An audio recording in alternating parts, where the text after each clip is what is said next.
Etsy sellers keep quitting. They open a shop, list a few products, and within weeks, they're burnt out, frustrated, and convinced Etsy just doesn't work. But Etsy isn't the problem. It's the way people approach it. And the good news is, if you understand these hard truths I'm about to share, you can avoid the mistakes that cause 90% of new Etsy sellers to give up. My name is Lucretia, and I've built a $28,000 Etsy shop selling digital products as a homeschooling stay-at-home mom. I've also mentored over 800 beginners inside my mentorship program, the Sales Sprint, and I've seen exactly what separates the sellers who quit from the sellers who stay and succeed on the platform. So in this video, I'm going to walk you through 5 hard truths no one tells you about selling digital products on Etsy and how to use them to stay consistent, build momentum, and actually grow your shop. Hard truth number 1, busyness is not productivity. There's a difference between working in your shop and working on your shop. Working in your shop is scrolling through font options, reorganizing sections, or changing your banner for the 10th time. It feels productive,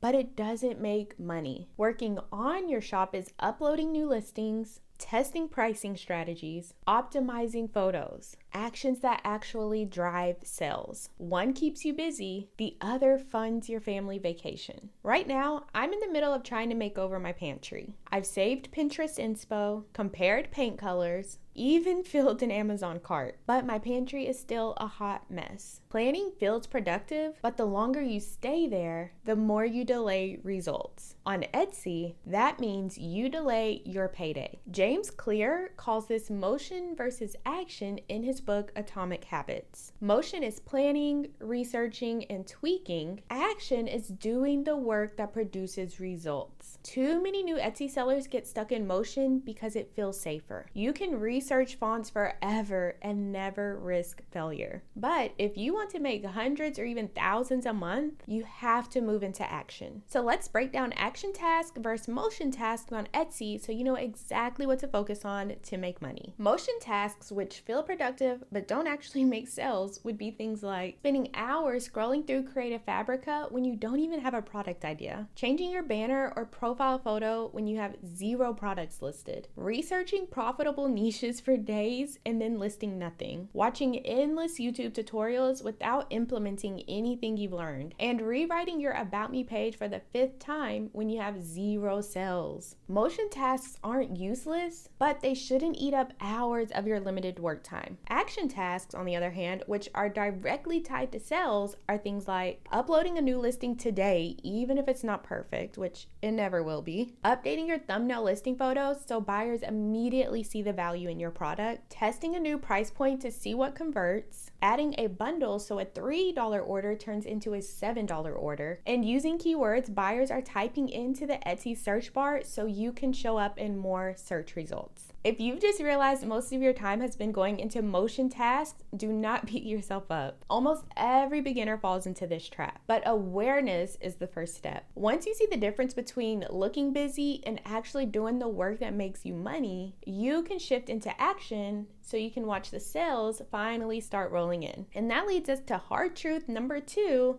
Your schedule reveals your priorities. Dan Martell put it perfectly. If it matters, you'll find time. If it doesn't, you'll find excuses. Your calendar says more about your priorities than your words ever will. Now, most of us aren't living by a strict hour-by-hour calendar, and that's okay. But even without a formal schedule, our days still tend to have a flow to them. And that flow reveals what really matters to you. If I spent a full day at your house just observing what you did, I could tell exactly what your priorities are. If I see you folding laundry, scrolling Instagram, cooking, and binging Netflix, that shows me what's at the top of your list. On the flip side, if I see you upload a listing, update a thumbnail listing photo, or spend 30 minutes trying to learn how to improve your Etsy SEO, I'd know your shop is a true priority. Your actions reveal your real priorities, not your words. When I started my Etsy shop, I would wake up at 5 a.m., 2 hours before my kids, so I could work without interruptions. Some mornings they'd wake up early with me and change my plans. Other mornings I'd oversleep, but I always made time. No matter what the day threw at me, I carved out time for my shop because making money from home was and still is a priority. This doesn't mean you need hours of uninterrupted work time. It's about choices. Instead of watching Netflix, spend that same hour searching for PLR templates. Instead of putting away 2 loads of laundry, put away 1 load of laundry and use the other block of time to create listing photos for a new product. You can't go through your day believing there's never enough time. That makes you a victim, like life is happening to you instead of you directing it. You have to decide how you want to spend your time, and then you have to become the type of person who does what you say you're going to do.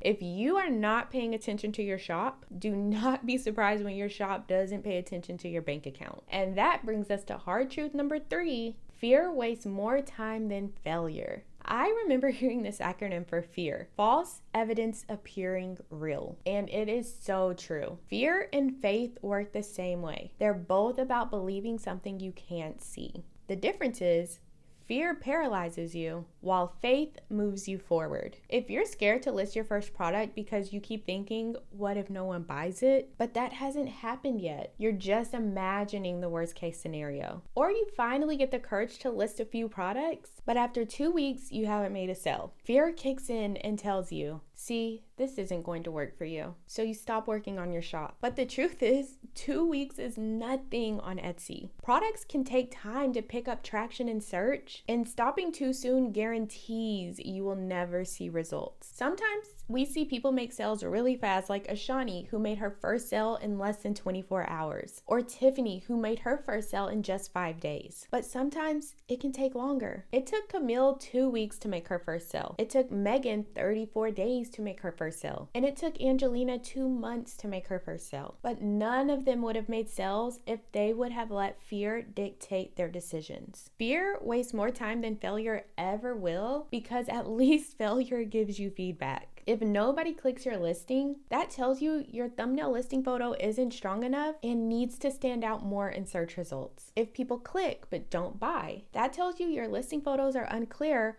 or your price may feel off compared to your competitors. If someone leaves a review saying the file was confusing to use, that tells you to create a simple how-to guide or to add clear instructions. But fear keeps you stuck in your head, and every day ends up feeling like the same struggle. You open your shop dashboard, see no new sales, and instead of fixing the problem, you just refresh it again tomorrow, hoping something has magically changed. Weeks pass, and instead of growing your shop, you're stuck in a cycle of watching, waiting, and doubting. That time could have been spent testing a new thumbnail listing photo, creating another product, or updating your keywords. But fear tricks you into doing nothing. Fastest way out of fear is action. You can't wait for it to go away. You act first, and confidence shows up later. Which is why we have to talk about hard truth number 4. Etsy can be your starting point. I get comments all the time from people saying things like, she stopped selling on Etsy because courses make more money. And they make me laugh because I've tried selling 3 different courses and all of them made way less than my Etsy shop. And they took way more work. You don't just start selling courses and instantly become a millionaire. If that were the case, everyone would be a millionaire selling courses. The reality is you have to learn marketing, sales, copywriting, and a whole list of other high income skills to actually make money selling a course. And guess where I learned a lot of those high income skills from? Etsy. I've been much more successful with the sales sprint because I first built and ran my Etsy shop. The shop forced me to practice and develop those high income skills. It reminds me of when I first started in healthcare. I didn't jump straight into becoming a registered nurse. I started as a certified nursing assistant, or CNA. That role taught me the fundamentals: patient care, communication, how to handle pressure. Later, when I became an RN, those CNA skills made me a better nurse because I had a solid foundation. Etsy was my CNA phase of entrepreneurship. Running my Etsy shop taught me how to make products people actually want to buy, how to write words that sell, and how to market without wasting hours on social media. So when I eventually started selling my course through YouTube, I already had that foundation. I wasn't starting from scratch. I see a lot of people trying to jump right into the RN phase of business by jumping straight into selling courses. I'm in several Facebook groups with people selling courses, and many of them haven't made a sale in 6 months or more. And it's because they're complete beginners trying to juggle social media marketing, email marketing, DM sales, copywriting, and all of these other skills at once. But Etsy is different. Most of my students make their first sale in less than 90 days because we focus on mastering one skill: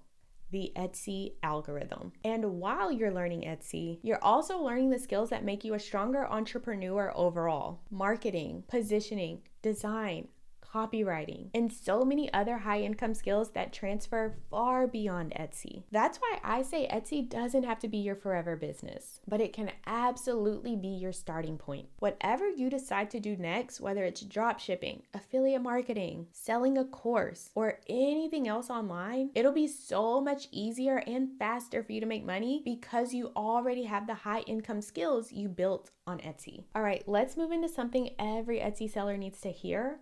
Hard truth number 5, shortcuts will cost you sales. I can't tell you how many emails I get per day of people asking me if I'll just set up their shop for them or if they should pay someone to set up their Etsy shop. And here's the truth. If you're looking for a shortcut like that, you are setting yourself up to fail. Because the problem isn't just having a shop, it's knowing how to run it. When someone else creates your listings, writes your descriptions, or sets up your keywords, you don't actually learn how to do it yourself. The second something doesn't sell, you're stuck. You won't know how to fix it, update it, or pivot to what's working. I've seen so many Etsy sellers waste hundreds of dollars paying someone to set up their shop, only to realize they have no clue how to make sales. Then they come into the sales sprint, and once they actually start going through the process step by step, they quickly realize how terrible the products are that are sitting in their shop. But by then, they've already wasted money paying someone else to do the work, who obviously had no idea how the Etsy algorithm works. And here's another big thing to watch out for. If you pay someone to set up your shop, that usually means they're logging into your account from a different computer in a different location from you. Etsy tracks those logins, and if they see multiple people logging in from multiple places, it can raise red flags and increase your chances of your shop getting shut down. The safest thing you can do is keep control of your account and learn how to set things up yourself. And I get that doing it yourself can feel hard, but hard is subjective. Working 12-hour shifts as a nurse was hard. Learning how to create listing photos was hard. Waking up at 5 a.m. while everyone else was sleeping was hard. Myron Golden said, "The thing itself is never too hard. The way you are doing it is making it hard." So if Etsy feels hard right now, find a way to make it feel easier. If you're struggling with listing photos, don't spend hours in Canva. Just use pre-made listing photo templates. If writing descriptions feels overwhelming, just use the description template in the sales sprint and follow along with the tutorial to add in your product information.